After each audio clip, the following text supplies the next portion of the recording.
Hello friends, कैसे हैं आप सब। स्वागत है आपका यूपीएससी एट होम प्रविशा के यूट्यूब प्लेटफॉर्म पे। हमारी ये स्पेक्ट्रम की सीरीज़ चल रही है, उसी सीरीज़ का ये चैप्टर 5 है। 4 चैप्टर हम पहले कंप्लीट कर चुके हैं। इसको हम देखेंगे भारत में ब्रिटिश सत्ता का विस्तार और सुदृढ़ीकरण। चैप्टर क्या है? भारत में ब्रिटिश सत्ता का विस्तार और सुदृढ़ीकरण। इसको हम इस चैप्टर को हम डिटेल में देखेंगे कि ब्रिटिश विस्तार के कौन से चरण हैं। उसके अंतर्गत जो पहला पॉइंट है वो क्या है? प्रारंभिक विजय 1757 से 1765 तक। इसके अंतर्गत जो सबसे पहला युद्ध हुआ है वो कौन सा है? प्लासी का युद्ध 1757। प्लासी के युद्ध में मीर जाफर के साथ मिलकर सुजाउद्दौला को हराया बंगाल पर नियंत्रण की शुरुआत की। प्लासी के युद्ध में क्या हुआ है? प्लासी के युद्ध का कारण क्या था? बंगाल के नवाब सिराजुद्दौला और ईस्ट इंडिया कंपनी के बीच संघर्ष। कंपनी ने किलेबंदी और कर चोरी की। घटनाक्रम क्या है इसके समय का? रॉबर्ट क्लाइव ने मीर जाफर से गठजोड़ किया। इसका परिणाम क्या देखने को मिलता है? सिराजुद्दौला की हार हुई और मीर जाफर को नवाब बनाया गया।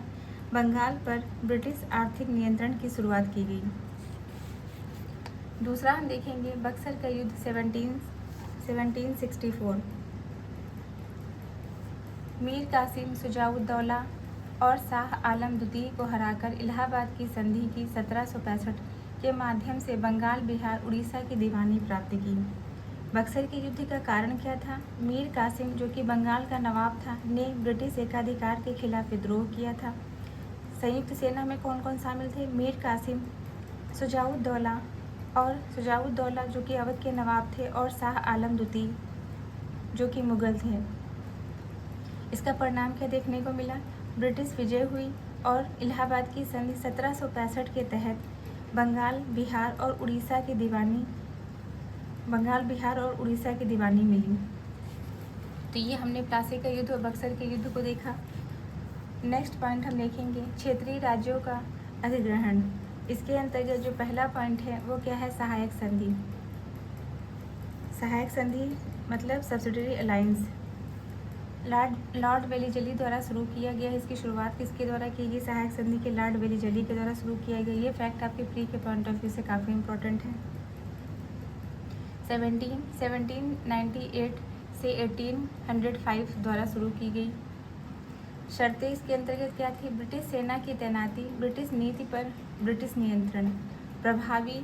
इससे प्रभावित राज्य कौन से थे? हैदराबाद 1798, अवध 1801, मराठा 1802। तो इसके अंदर हम क्या देखेंगे कि जो सब्सिडरी अलायंस जो है वो किसके द्वारा स्टार्ट किया गया है? लॉर्ड वेलीजली के द्वारा शुरू की गई है। इसकी मुख्य शर्तें क्या थी? राज्य को जो है अपनी सुरक्षा के लिए ब्रिटिश सेना रखनी होगी और उसका खर्च भी वहन करना होगा। ब्रिटिश की अनुमति के बिना किसी अन्य शक्ति से संधि या युद्ध नहीं कर सकते हैं। राज्य में एक ब्रिटिश रेजिडेंट की नियुक्ति की जाएगी। इससे प्रभावित कौन कौन से राज्य हैं जहाँ पे ये शर्तें जो है लागू की जाएंगी? कौन सा राज्य है? हैदराबाद 1798, अवध 1801 और मराठा 1802। इसका परिणाम क्या हुआ? राज्यों की संप्रभुता समाप्त हो गई और आर्थिक दिवालियापन हुआ, क्योंकि इसके अंतर्गत बताया गया था कि जो है राज्य को अपनी सुरक्षा के लिए ब्रिटिश सेना रखनी होगी, उसका खर्च भी राज्य को ही वहन करना पड़ेगा, जिसका परिणाम हुआ कि राज्यों की संप्रभुता जो थी वो समाप्त हो गई और आर्थिक दिवालियापन देखने को मिला। फिर नेक्स्ट पॉइंट हम देखेंगे doctrine of lapse. Doctrine of lapse ये बहुत ही इंपॉर्टेंट है। ये जो है आपके प्री में बहुत ज़्यादा पूछा जाता है कि डॉक्ट्रिन ऑफ लैप्स का सिद्धांत जो है कौन लेके आया था? तो ये लॉर्ड डलहौजी के द्वारा 1848 से 1856 द्वारा लागू किया गया। इससे अधिग्रहित राज्य कौन थे? सतारा 1848, झांसी 1853, नागपुर 1854। जो डॉक्ट्रिन ऑफ लैप्स है इसके प्रस्तावक कौन है? लॉर्ड डलहौजी हैं। यह नियम यदि कोई जो है शासक, इसके अंतर्गत क्या बताया गया है कि अगर कोई शासक पुत्रहीन मरता है तो उसका जो राज्य है ब्रिटिश साम्राज्य में मिला लिया जाएगा। इसी जो सिद्धांत को क्या कहते हैं हम? डॉक्ट्रिन ऑफ लैप्स कहते हैं। तो इसके अंतर्गत जो अधिग्रहित राज्य है वो कौन कौन से राज्य थे? पहला था सतारा 1848 में, दूसरा है झांसी 1853 में, थर्ड है नागपुर 1854 में। तो ये जो है फैक्ट आपके प्री के पॉइंट ऑफ व्यू से काफ़ी इंपॉर्टेंट है कि डॉक्ट्रिन ऑफ लैब्स के अंतर्गत जो अधिग्रहित राज्य थे वो उसके अंतर्गत कौन कौन से राज्य शामिल है, या मैचिंग में पूछा जा सकता है कि कौन सा राज्य जो है किस ईयर में शामिल हुआ था। फिर हम नेक्स्ट पॉइंट देखेंगे, प्रमुख युद्ध और संधियाँ। कौन कौन से प्रमुख युद्ध हुए हैं और उनसे युद्ध के अंतर्गत कौन कौन सी संधियाँ हुई हैं। तो पहला युद्ध क्या था? प्रथम आंग्ल मराठा युद्ध। ये 1775 से 1782 तक चला। इसके अंतर्गत जो है कौन सी संधि हुई? सालीबाई की संधि हुई है। ये जो है फैक्ट आपके प्री के पॉइंट ऑफ व्यू से काफ़ी इंपॉर्टेंट है कि प्रथम आंग्ल मराठा युद्ध के दौरान के बाद में जो है कौन सी संधि हुई?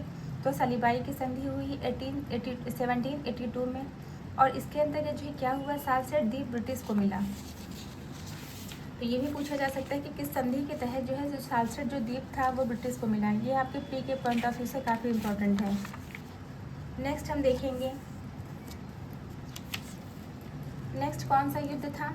द्वितीय आंग्ल मराठा युद्ध 1803 से 1805। इसके अंतर्गत इसका परिणाम क्या देखने को मिला? मराठों की हार हुई और दिल्ली और आगरा पर अधिकार स्थापित हुआ। इसका परिणाम क्या हुआ? मराठों की हार हुई और दिल्ली और आगरा पर अधिकार स्थापित हुआ। फिर हम नेक्स्ट देखेंगे, प्रथम आंग्ल सिख युद्ध। ये 1845 से 1846। इसके अंतर्गत लाहौर की संधि हुई 1846 में, जम्मू कश्मीर गुलाब सिंह को मिला। इसके अंतर्गत क्या बताया गया है? जो प्रथम आंग्ल सिख युद्ध था उसके अंतर्गत लाहौर की संधि हुई, जम्मू कश्मीर जो है गुलाब सिंह को दिया गया। और सिख सेना, इसके अंतर्गत सिख सेना जो थी वो सीमित थी। फिर नेक्स्ट हम देखेंगे अवध का विलय। इसके अंतर्गत अवध का विलय 1856। डलहौजी ने कुशासन का बहाना बनाकर अवध को ब्रिटिश साम्राज्य में मिला लिया। यह विलय 1857 के विद्रोह का तत्कालिक कारण बना। ये जो विलय था ये क्या हुआ? ये 1857 के विद्रोह का जो है तत्कालिक कारण बना। नेक्स्ट हम देखेंगे इसके सुदृढ़ीकरण के उपाय। पहला पॉइंट क्या है? प्रशासनिक सुधार। इसके अंतर्गत भू राजस्व प्रणाली, जिसमें हम देखेंगे स्थायी बंदोबस्त 1793। लॉर्ड कॉर्नवालिस के द्वारा बंगाल में जमींदारों को भूमि का स्थायी अधिकार दिया गया। क्या बताया गया है? जो स्थायी बंदोबस्त है ये 1793 इसके लागूकर्ता को इसको किसने लागू किया था? लॉर्ड कॉर्नवालिस के द्वारा। ये फैक्ट आपके प्री के पॉइंट ऑफ व्यू से काफ़ी इंपॉर्टेंट है। इसकी क्या विशेषता है? जमींदारों को भूमि का स्थायी अधिकार प्रदान किया गया और राजस्व निर्धारित किया गया। इसकी समस्या क्या है? स्थायी बंदोबस्त की किसानों का जो है जमींदारों के द्वारा शोषण, चूँकि जमींदारों को जो है भूमि का परमानेंट राइट जो दे दिया गया उसके द्वारा जो है क्या होने लगा? किसानों का जो है जमींदारों के द्वारा शोषण देखने को मिला। फिर दूसरा पॉइंट है रैयतवाड़ी 1820। मद्रास में किसानों से सीधे राजस्व वसूली। इसके अंतर्गत जो है क्या हुआ है? रैयतवाड़ी लागूकर्ता कौन थे? टॉमस मुनरो थे। ये जो है फैक्ट आपके प्री के पॉइंट ऑफ व्यू से काफ़ी इंपॉर्टेंट है। इसकी विशेषता क्या है? किसानों से सीधे राजस्व की वसूली की जाएगी। फिर जो नेक्स्ट पॉइंट है उसको हम देखेंगे। नेक्स्ट क्या है? महलवाड़ी के लागूकर्ता कौन है? मैकेंजी हैं। इसकी विशेषता क्या है? गांव और महल जिसे समुदाय के आधार पर राजस्व की वसूली की जाएगी। नेक्स्ट हम देखेंगे सिविल सेवा। इसके अंतर्गत 1853 में प्रतियोगी परीक्षा की शुरुआत की गई। 1853 का चार्टर एक्ट जिसमें प्रतियोगी परीक्षा की शुरुआत की गई, लेकिन भारतीयों के लिए बाधाएं थीं। उम्र सीमा और इंग्लैंड में उम्र की जो है बाधा और सीमा की बाधा, और इंग्लैंड में जो है परीक्षा होती थी। दूसरा पॉइंट क्या है? न्यायिक व्यवस्था। न्यायिक व्यवस्था में क्या बताया गया है? 1773 का रेगुलेटिंग एक्ट जिसमें कलकत्ता में सुप्रीम कोर्ट की स्थापना की गई। ये फैक्ट आपके प्री के पॉइंट ऑफ व्यू से काफ़ी इंपॉर्टेंट है। 1833 का चार्टर एक्ट लॉर्ड मेकाले की विधि आयोग IPC और CRPC का आधार बना। फिर नेक्स्ट पॉइंट हम देखेंगे आधुनिक संचार। इस आधुनिक संचार और परिवहन जिसके अंतर्गत फर्स्ट पॉइंट क्या है? रेलवे। 1853 में मुंबई से ठाणे तक पहली ट्रेन चली। डाक और तार व्यवस्था, इसके अंतर्गत देशव्यापी संचार नेटवर्क स्थापित किया गया। क्या बताया गया है कि रेलवे जो है 1853 से, जो ये क्वेश्चन भी आपके प्री में बहुत ज़्यादा पूछा जाता है कि पहली जो रेल चली थी वो किसके किसके बीच में चली थी। वो मुंबई से ठाणे के बीच में पहली रेल चली, और इसकी शुरुआत कब से की गई थी? 1853 में की गई थी। किसके कार्यकाल में? लॉर्ड डलहौजी के कार्यकाल में की गई है। इसका उद्देश्य क्या था? सैन्य गतिविधियों और कच्चे माल का परिवहन करना। फिर नेक्स्ट हम देखेंगे डाक और तार। इसके अंतर्गत बताया गया है कि 1854 में भारतीय डाक अधिनियम 1851 में पहली बार टेलीग्राफ लाइन बिछाई गई। नेक्स्ट हम देखेंगे शिक्षा नीति। इसमें क्या है कि 1835 का लॉर्ड मैकाले सिद्धांत, जिसमें अंग्रेजी शिक्षा को प्राथमिकता दी गई। 1835 का मैकाले जो सिद्धांत था उसके अंतर्गत अंग्रेजी शिक्षा को प्राथमिकता दी गई। इसका उद्देश्य क्या था? भारतीयों को अंग्रेजी मानसिकता वाला वर्ग तैयार करना। वुड्स डिस्पैच, इसके अंतर्गत लोक शिक्षा की नींव विश्वविद्यालय की स्थापना की गई कलकत्ता, मद्रास और बॉम्बे में 1857 में।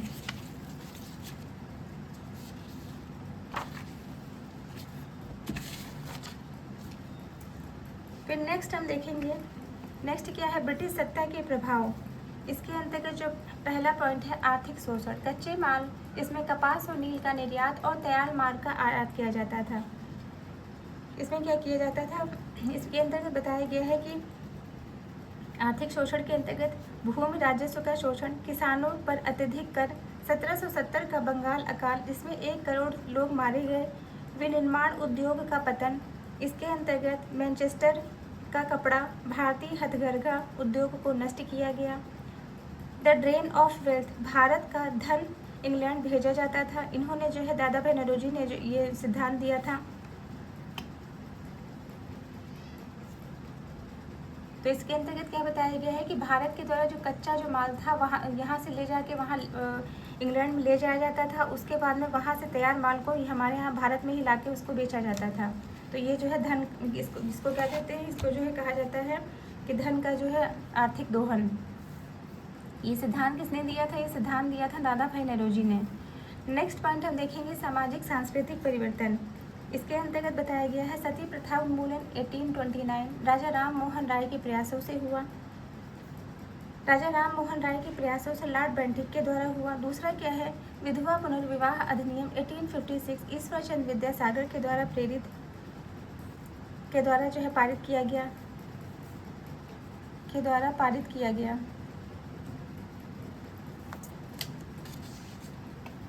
नेक्स्ट हम देखेंगे इस चैप्टर से संबंधित महत्वपूर्ण व्यक्तित्व। पहला क्या है? लॉर्ड वेलीजली। लॉर्ड वेलीजली ने क्या किया? ये सहायक संधि के जनक थे। ये क्वेश्चन आपके प्री में पूछा जाता है। दूसरा क्या है? लॉर्ड डलहौजी। लॉर्ड डलहौजी ने डॉक्ट्रिन ऑफ लैप्स रेलवे का विस्तार किया। थर्ड क्या है? Robert Clive. Robert Clive Plassey के युद्ध के नायक और बंगाल के गवर्नर बने। तो ये चैप्टर हमने कंप्लीट कर लिया है, जो कि चैप्टर 5 था स्पेक्ट्रम का। अब हम इससे प्री में बनने वाले फैक्ट को देखेंगे कि कौन से क्वेश्चन इस चैप्टर से संबंधित जो है प्री में बन सकते हैं, उसको हम देखेंगे।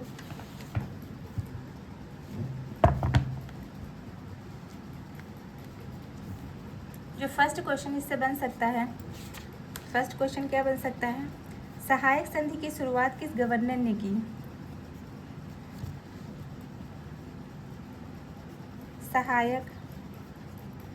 सहायक संधि की शुरुआत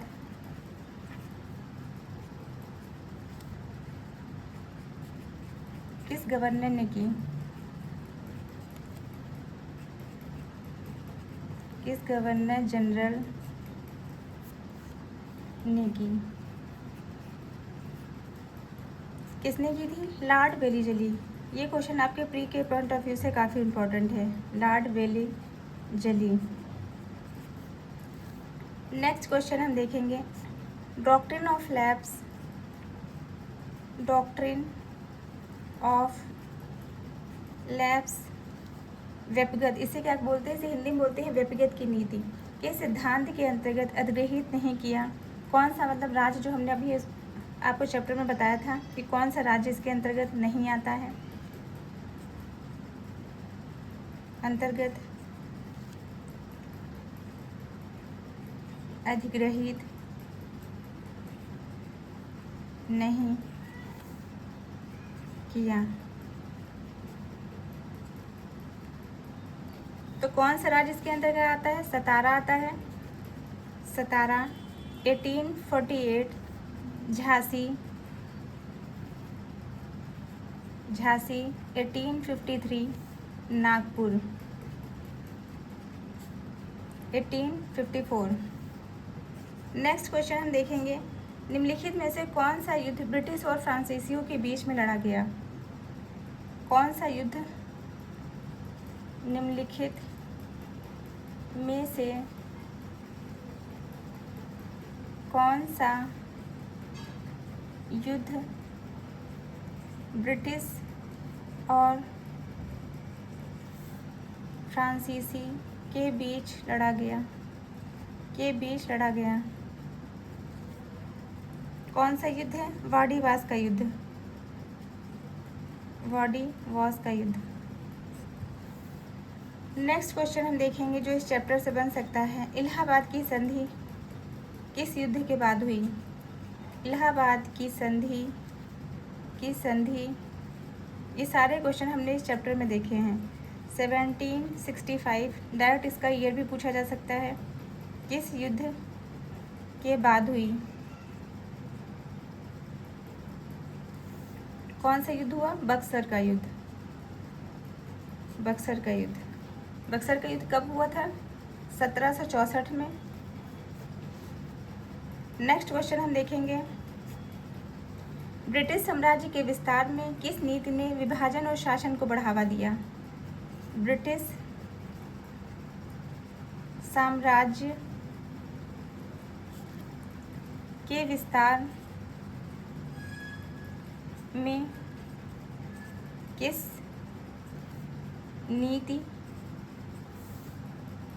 नीति ने विभाजन और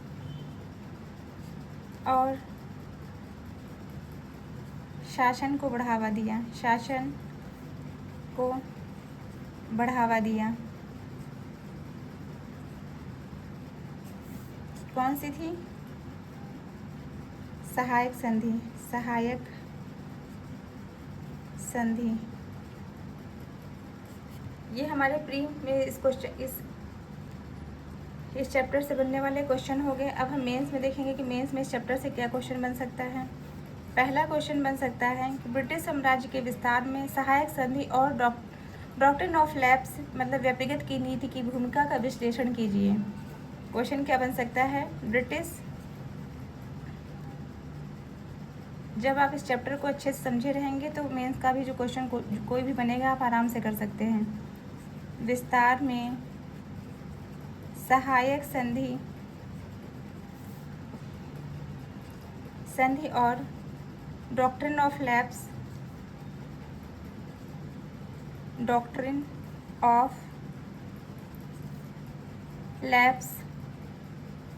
की भूमिका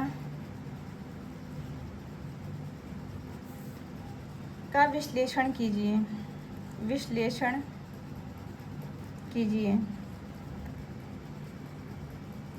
तो इसकी हम स्टार्टिंग कहाँ से करेंगे? इसका हम इंट्रो देंगे कि इंट्रो कहाँ से देंगे? ब्रिटिश विस्तार की नीतियों का संक्षिप्त में परिचय देंगे। फिर क्वेश्चन की जो मेन बॉडी का पार्ट है उसमें हम क्या बताएंगे? उसमें हम बताएंगे सहायक संधि के बारे में, सहायक संधि और डॉक्ट्रिन ऑफ लैप्स के बारे में बताएंगे। सहायक संधि, तो इसमें हम क्या बताएंगे कि इसकी शुरुआत किसने की है? इसकी शुरुआत जो है वेलिजली ने की है, वेलिजली के द्वारा शुरुआत की गई है। इसकी शर्तें क्या थी?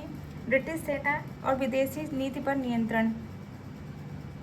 इसकी जो शर्तें क्या थी? इसकी शर्तें थी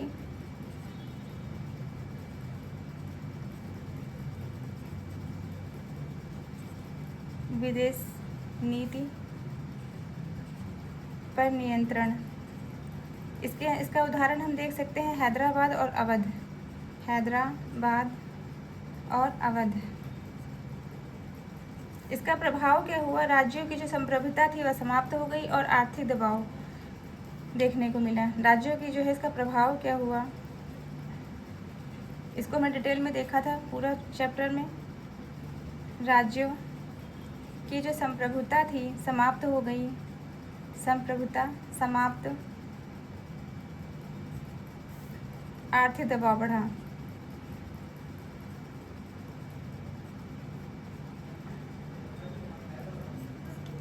दूसरा क्या है? Doctrine of lapse. दूसरा जो सिद्धांत है वो क्या है? Doctrine of lapse. इसके अंतर्गत क्या बताया गया है? यह जो है लॉर्ड डलहौजी के द्वारा लागू किया गया, लॉर्ड डलहौजी के द्वारा लागू किया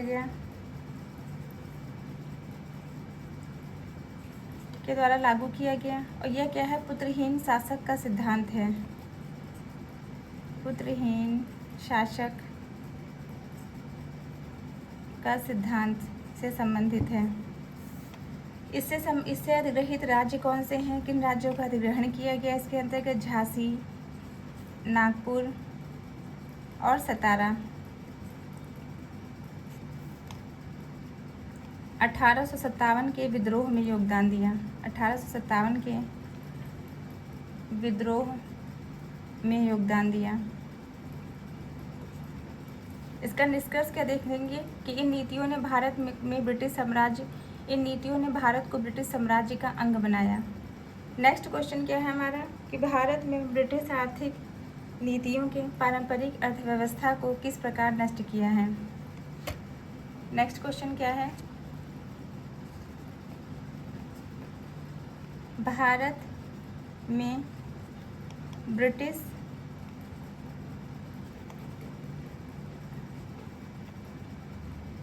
आर्थिक नीतियों ने पारंपरिक अर्थव्यवस्था को किस प्रकार नष्ट किया है? किस प्रकार नष्ट किया? तो इसमें हम क्या बताएंगे? इंट्रो में हम औपनिवेशिक शोषण की प्रकृति को बताएंगे। इसकी जो मेन बॉडी का पार्ट है उसमें हम क्या बताएंगे कि यहाँ से कच्चे माल का निर्यात किया जाता था। मतलब इसके अंतर्गत कच्चे माल के अंतर्गत कौन कौन सी चीज़ें थी? कपास, नील और चाय यूरोप को निर्यात की जाती थी। दूसरा पॉइंट क्या है? हस्तशिल्प का पतन, भारतीय कपड़ा उद्योग वर्सेस मैनचेस्टर का जो है माल। दूसरा क्या है? भू राजस्व प्रणाली। इसके अंतर्गत स्थायी बंदोबस्त और रैयतवाड़ी बंदोबस्त के द्वारा जो है किसानों का शोषण किया जाता था।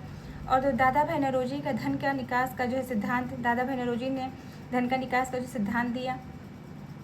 तो ये जो है ये सारे पॉइंट आपको इसके अंदर रखने हैं मेन बॉडी में। उसके बाद में हम इसका जो है निष्कर्ष बताएंगे कि भारत एक कच्चे माल का आपूर्तिकर्ता और तैयार माल का बाजार बना, क्योंकि यहाँ से ही कच्चे माल को ले जाते थे और वहाँ से तैयार माल को लाके हमारे यहाँ ही बेचते थे। तो ये क्या, इसको क्या कह सकते हैं कि भारत जो है कच्चे माल का एक आपूर्तिकर्ता और तैयार माल का बाजार बना।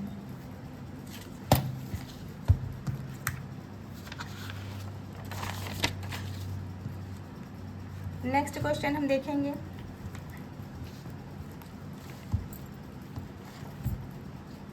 नेक्स्ट क्वेश्चन क्या है? 1857 की विद्रोह के कारणों में ब्रिटिश विस्तारवादी नीतियों का योगदान।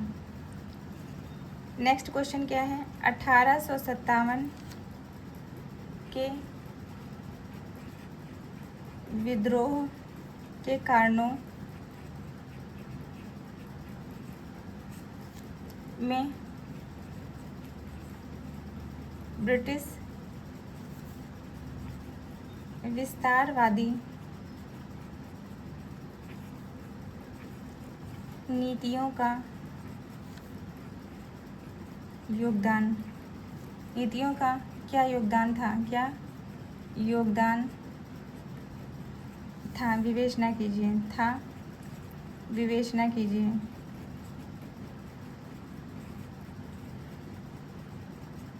तो इसका हम इंट्रो कहाँ से स्टार्ट करेंगे? इंट्रो में हम 1857 के विद्रोह का राजनीतिक कारण बताते हुए इंट्रो की स्टार्टिंग करेंगे।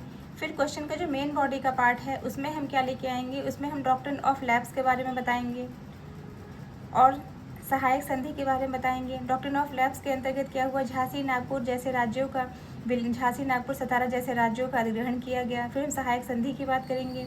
अवधि का विलय 1856 और स्थानीय संतोष उत्पन्न हुआ, जिसके अंतर्गत फिर हम सैन्य कारण की बातें करेंगे कि भारतीय सैनिकों के साथ इसके अंतर्गत भेदभाव किया जाता था, आर्थिक शोषण, करों का बोझ और गरीबी देखने को मिली। तो इसका जो है इसी के साथ में हम इसका क्वेश्चन का मेन बॉडी कंप्लीट करते हुए इसका निष्कर्ष देंगे कि ये नीतियाँ विद्रोह की पृष्ठभूमि तैयार करने में महत्वपूर्ण थी।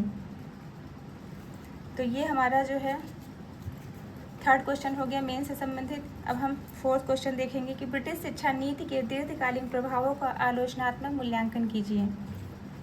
ब्रिटिश शिक्षा नीति के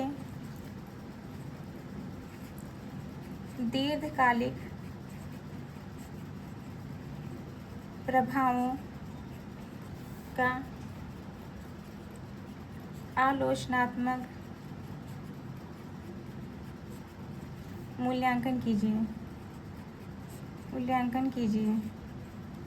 तो सबसे पहले हम इसके इंट्रो में क्या बताएंगे, मैकाले का शिक्षा सिद्धांत बताएंगे 1835 का। फिर जो क्वेश्चन का जो मेन बॉडी का पार्ट है उसमें हम बताएंगे इसके सकारात्मक, और जब हम प्रभावों की बात, जब भी हम किसी भी पॉइंट में प्रभावों की बात करते हैं तो अगर प्रभाव के बारे में पूछा जाता है तो हम वहाँ पे उसके पॉजिटिव और नेगेटिव दोनों ही प्रभाव, मतलब पॉजिटिव उसका जो है पॉजिटिव इम्पैक्ट क्या पड़ा है, उसका नेगेटिव इम्पैक्ट क्या पड़ा, दोनों के बारे में देखेंगे। तो इससे जो है इसमें सकारात्मक इसका प्रभाव क्या पड़ा, पश्चिमी शिक्षा और आधुनिक विचारों का प्रसार हुआ, मध्यम वर्ग का उदय हुआ, इसके सकारात्मक प्रभाव के अंतर्गत आता है। इसके नकारात्मक प्रभाव क्या पड़े, भारतीय भाषाओं और संस्कृति का ह्रास हुआ और बेरोजगारी देखने को मिली।